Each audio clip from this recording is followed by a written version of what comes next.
Voltamos para mais um vídeo e agora a gente vai aprender a fazer condicionador sólido. Mas antes de fazer o condicionador sólido, a gente vai entender sobre o condicionamento da fibra capilar.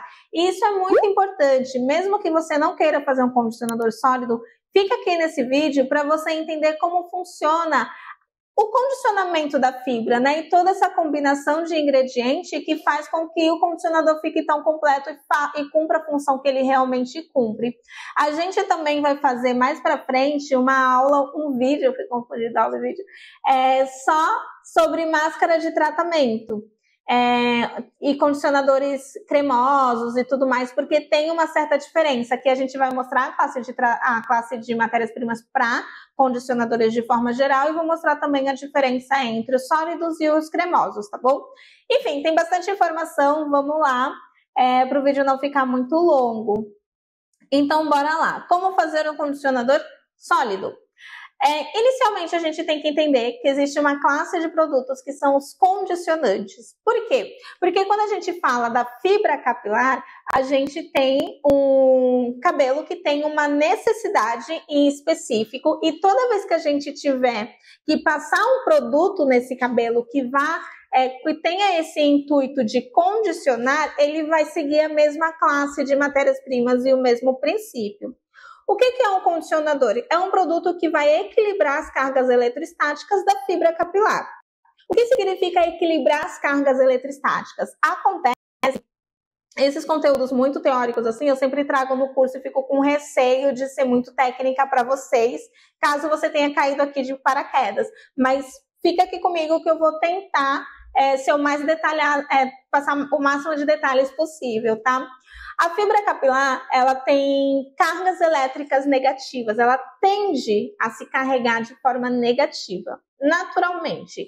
Essas cargas elétricas negativas vai se dar a oxidação de substâncias como o 18-meia que tem no nosso cabelo, a oxidação do próprio óleo, do sebo natural que o nosso próprio corpo produz.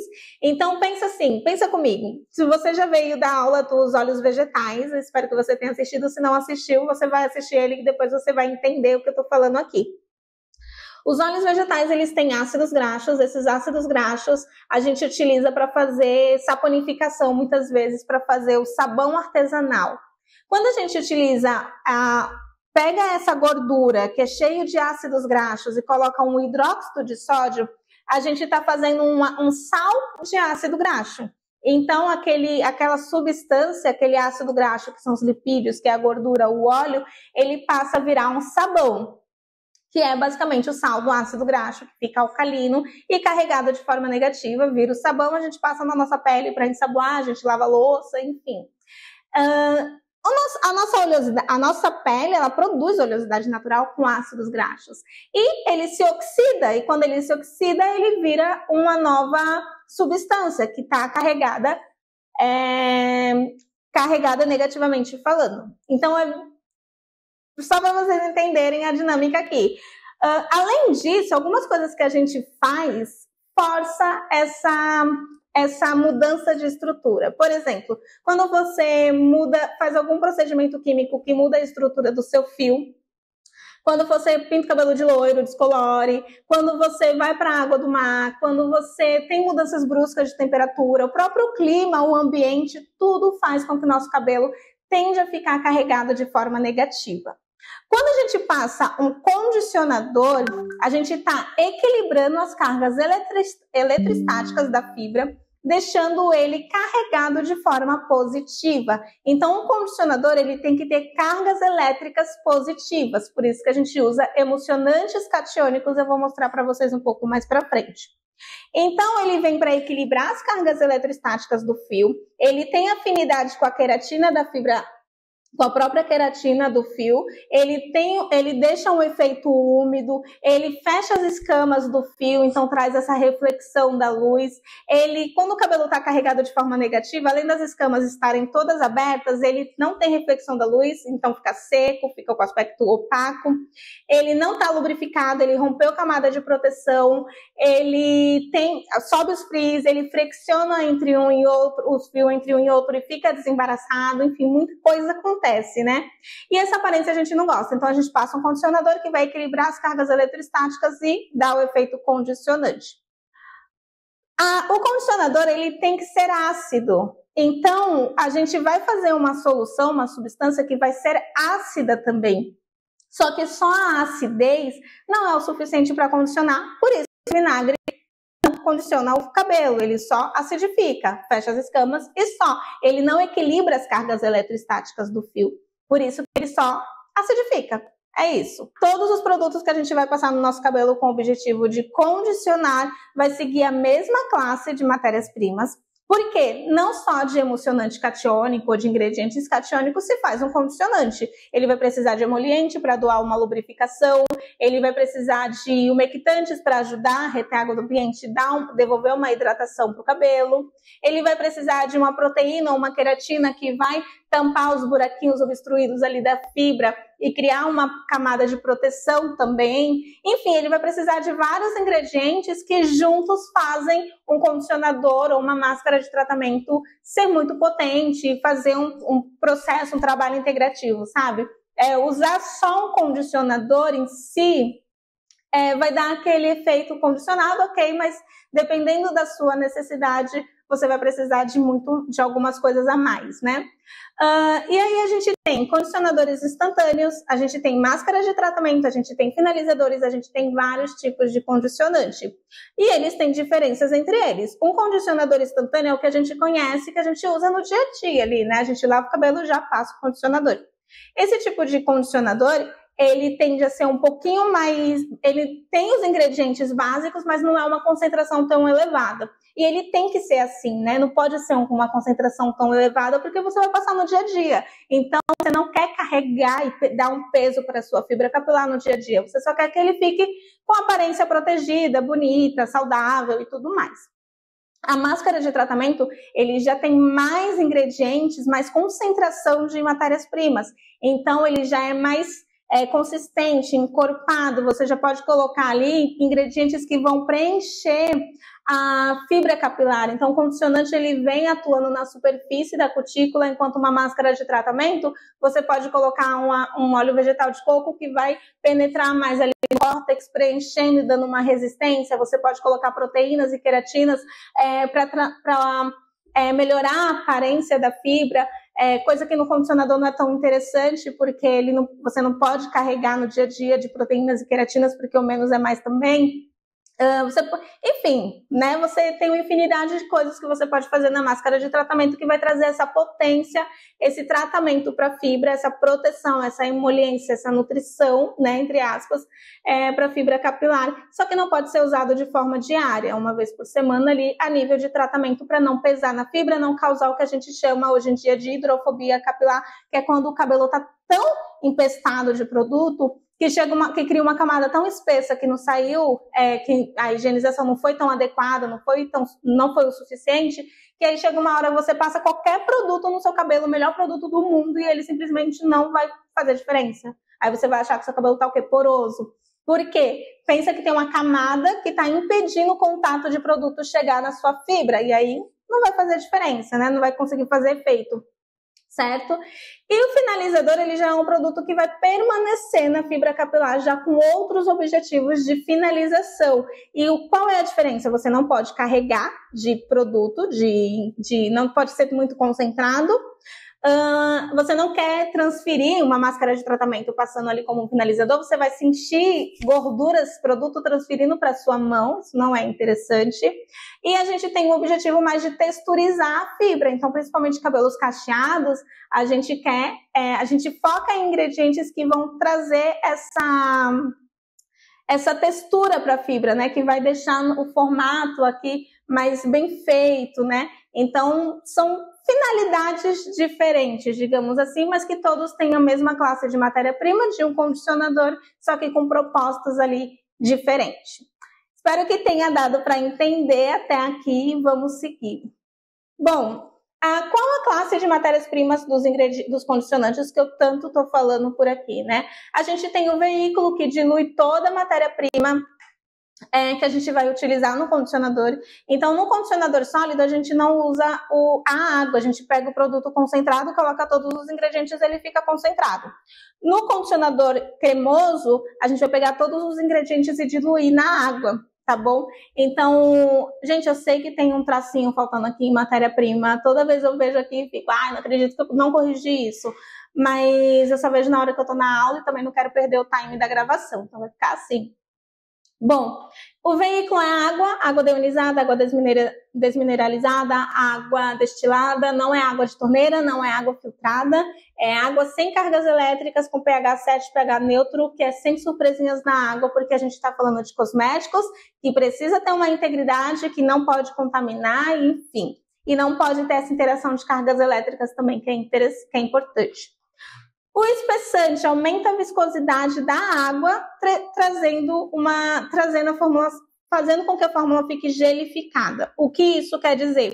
Que a gente pode usar água espessante e fazer um gel, uma gelatina, uma geleia. E qual é a pegadinha? A gente tem vários tipos de espessante, inclusive uma goma xantana que é muito conhecido, mas para condicionadores não é interessante, porque o que a goma xantana é? É um ingrediente que tem cargas elétricas negativas. O que a gente quer fazer aqui é o oposto disso. E aí você pode falar, mas tem várias formulações aí que usa goma xantana nos condicionadores, nas máscaras. Tô passando a orientação aqui, tudo bem, né? Cada um faz aí do seu jeitinho, tem outras estratégias, outros métodos, mas aqui a minha recomendação é não usar goma xantana para esse tipo de formulação. Existem outros espessantes melhor, como a goma guar quaternizada, que tem cargas elétricas positivas, por exemplo. O umectante retém água do ambiente para a pele e para o cabelo, como uma glicerina vegetal, sorbitol, lactato de sódio, pantenol, enfim. O umectante ele vem para hidratar, mas na dosagem certa. Muito umectante vai ressecar o seu cabelo, porque começa a reter água ao invés do ambiente, começa a reter água do seu próprio cabelo, senão vai ser interessante. E os emolientes, que proporcionam brilho, lubrificação e espalhabilidade nos cosméticos. Emoliente é muito interessante, porque existe uma variedade de emolientes. E quando eu olho emoliente, eu já penso em óleos e manteigas vegetais. Mas não é só isso, tá? A gente tem ésteres, vai depender muito do tipo de formulação que você está fazendo. Co-wash, não é interessante usar emolientes como óleos e manteigas vegetais. Se você está fazendo um produto para day after, não é interessante usar emolientes como óleos e manteigas vegetais. A gente vai partindo para ésteres voláteis, né? Então, a gente tem dois e-books atualmente, que é o Guia Essencial do Cabelo Natural, focados em cachos e crespos, e tem o Loiro e Quimicamente Tratado, que neles tem mais de 40 formulações focadas em cada tipo de cabelo, né, respectivo do seu e-book, e que tem várias estratégias, várias fórmulas baseada, pensada, calculada minuciosamente para cuidar dessas fibras. Então, os links desses e-books vão estar na descrição do vídeo, e nas fórmulas vocês vão ver tudo que eu estou falando aqui também, além de ter muita teoria, tá bom? Os emolientes, a gente usa óleos e manteigas quando a gente, principalmente em cabelos cacheados, né, crespos, que precisam muito. Quando a gente vai fazer um produto como o Iamasterol, a gente tem emolientes, só que são ésteres, aí já serve para um day after, para uma pessoa que não quer um produto que vai pesar na fibra. É interessante ter emoliente, sim, porque ele traz essa lubrificação, essa camada de proteção, mas aí você vai dosando conforme o objetivo, né? Um óleo vegetal de pracaxi, andiroba, por exemplo, é muito bom para cacheadas, cria camada de proteção, proporciona brilho, efeito condicionante. Já para cabelos lisos e cabelos lisos, assim, já vai pesar mais. Então, por isso que a gente tem vários tipos de emoliente, a combinação deles, saber a combinação deles é muito interessante.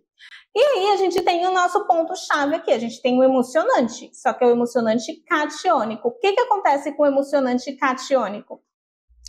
Você percebeu que até aqui a gente tem ingredientes solúveis em água e ingredientes solúveis em óleo. A gente precisa juntar esses ingredientes para fazer o creme. Qual é o ingrediente que vai juntar esses ingredientes? É o emulsionante. Só que a gente vai usar um emulsionante catiônico. O emulsionante por si só ele já vem para cumprir essa função de juntar esses produtos. E aí, como ele vai ter carga elétrica positiva, ele vai juntar esses produtos e trazer a identidade para o nosso condicionante. Existe emulsionante, o Armocare, o Procondition, que é solúvel em água, indicado para fazer co-wash. ou para quem quer um efeito de desmaia cabelo. Esses já não são indicados para fazer para cabelo cacheado e crespo, porque eles desmaiam o cabelo, e aí se desmaia o cabelo, vai desmaiar os cachos. Mas a gente tem estratégias que inclusive estão nesses e-books, formulações estratégicas para usar esses ingredientes e doar a textura também que a gente precisa nos cachos. A gente tem o polêmico PTMS, que é muito bom para cabelos cacheados e crespos, mas que é polêmico, e tem o substituto dele agora, que é autorizado pela certificadora, o Varisoft, que precisa acidificar para ativar essa função catiônica, só que é difícil de encontrar, infelizmente. E aí a gente tem o agente de consistência que vem para doar cremosidade para a formulação. O agente de consistência, ele, assim como o espessante, ele doa viscosidade para o gel, para a água, o agente de consistência ele doa a cremosidade para o óleo, ele dá a consistência para o óleo. Como a gente tem aqui ingredientes solúveis em água e ingredientes solúveis em óleo, a gente vai usar um agente de consistência para controlar a consistência do nosso produto. Se você quiser um produto, por exemplo, como um Yamasterol, que é fluido, você não precisa usar agente de consistência? Não. Então, você vai precisar sim, porque você vai usar emulsionante como um Armocare, um Pro Condition, que não dá consistência na fórmula. Então, você vai usar um bem pouquinho. Mas eu quero fazer uma máscara de tratamento bem potente. Aí você vai usar um pouco mais. Tem emulsionantes como o BTMS, Varisoft, que nem precisaria de agente de consistência, porque eles por si só já dão a consistência. Mas a gente também utiliza agente de consistência para potencializar o efeito condicionante para diminuir o custo do produto, porque os emulsionantes são mais caros do que os agentes de consistência. Então, tudo são estratégias para diminuir o custo e manter a performance da formulação. Fragrâncias que a gente utiliza óleos essenciais, e quando se fala de condicionantes, quando se fala de fibra capilar, a gente não usa óleo essencial como ativo de tratamento, porque é uma matéria morta, ele não vai ser irrelevante, assim, quase que imperceptível a ação de tratamento, dependendo do óleo essencial ainda, tipo um ylang-ylang, um gerânio ainda dá uma maciezinha, mas isso a gente consegue com os outros ingredientes. Então eu uso 3 gotinhas assim só para dar o cheirinho mesmo, sabe? Não tem muito essa função de tratamento. Conservante para evitar a proliferação dos micro-organismos, afinal de contas temos água na fórmula, então a gente vai precisar de um conservante. E antioxidante para evitar a oxidação dos óleos e manteigas vegetais, principalmente dos óleos. Lembrando que se você não estiver usando óleo, não precisa de antioxidante. Manteiga depende da manteiga, tá bom? Isso a gente explica melhor na aula de óleos e manteigas vegetais. Eu vou deixar aqui embaixo.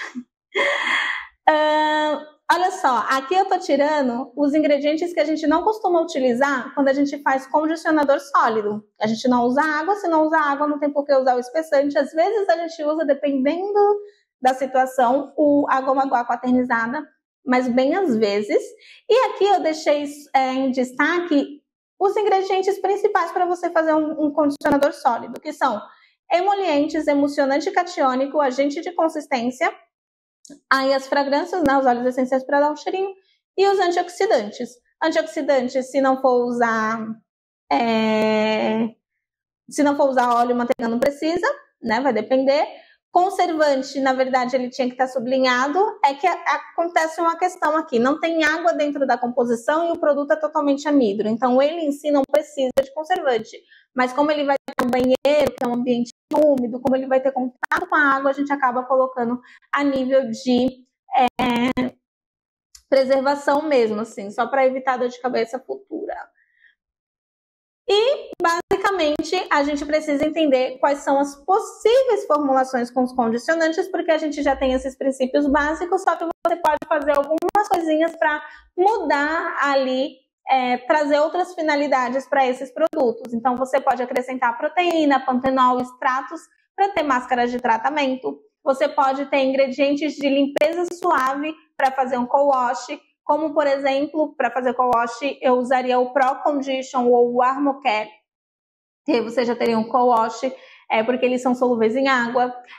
Ingredientes de alta espalhabilidade e deslizamento, e tem um ótimo depilatório que inclusive eu já fiz algumas vezes, que é uma barrinha que ele desliza na pele, deixa a pele bem macia e a Gillette desliza, que é uma beleza. É muito bom. E aí você usa bastante ésteres e ingredientes lubrificantes, tipo um óleo vegetal, como um óleo de semente de uva, uma manteiga de karité e bastante éster para dar bastante deslizamento. Aí fica muito bacana. Quais são os principais erros dos condicionantes? Quando o produto fica muito mole, e é muito comum as pessoas deixarem o produto muito mole quando usam base de óleos e manteigas e não colocam agente de consistência o suficiente. Ele fica muito mole porque como ele fica no banheiro, e no banheiro às vezes você fica no banheiro bem quente assim, aí ele vai amolecendo. Isso também é um erro, porque se você faz uma formulação totalmente à base de óleo e manteiga, ele não tem um ingrediente catiônico, então não vai condicionar a fibra. E uma vez eu comprei um condicionador sólido que eu fiquei muito frustrada há muitos anos atrás, porque era óleo e manteiga. Outro erro é quando coloca muito óleo e manteiga na formulação. As minhas fórmulas de condicionantes, vocês vão ver no próximo vídeo, que ele tem pouquíssimo óleo e manteiga. Quase, tipo assim, eles não são o principal, eles são o coadjuvante. Eles não podem roubar a cena, até porque pesa na fibra capilar. A gente quer um produto suave, né? Colônias, esse é um erro muito comum quando as pessoas vão manipular, que é quando você faz a formulação, o processo em si é muito simples, você vai pegar um bekerzinho, colocar todos os ingredientes, colocar para derreter, se tiver glicerina ou proteína, você vai dar uma mexida para emulsionar, depois você vai envasar. É simples, mas no meio dessa simplicidade ainda tem estratégias, técnicas para você deixar com uma aparência bonita. Então é muito comum quando você vai fazer assim, sozinhas, nas primeiras vezes principalmente, você deixar colônias de bolinhas ao redor da barra depois que seca. Fica tipo umas colônias, né? Ali em volta. As meninas sempre vinham em mim e falam: Amanda, mas tá contaminado, nananã. E não é contaminação, é só adicionar um passo aí nesse processo de manipulação, você já tira essas colônias, tá? E quando a superfície fica muito oleosa do condicionador, que é quando você não deixou a formulação estável na manipulação, e aí o óleo começa a meio que se separar e vai indo para a superfície ali dos moldes, aí fica bem feio, enfim, né, meio gorduroso, assim, não é legal. Então, são tudo erros que as pessoas cometem normalmente, mas que são fáceis de consertar nas próximas vezes que forem fazer. Vamos deixar essa aula aqui para o próximo vídeo, porque senão a gente vai se estender muito, já estamos há muito tempo aqui. Eu espero que vocês tenham gostado. Qualquer dúvida, deixe nos comentários e a gente se vê no próximo vídeo.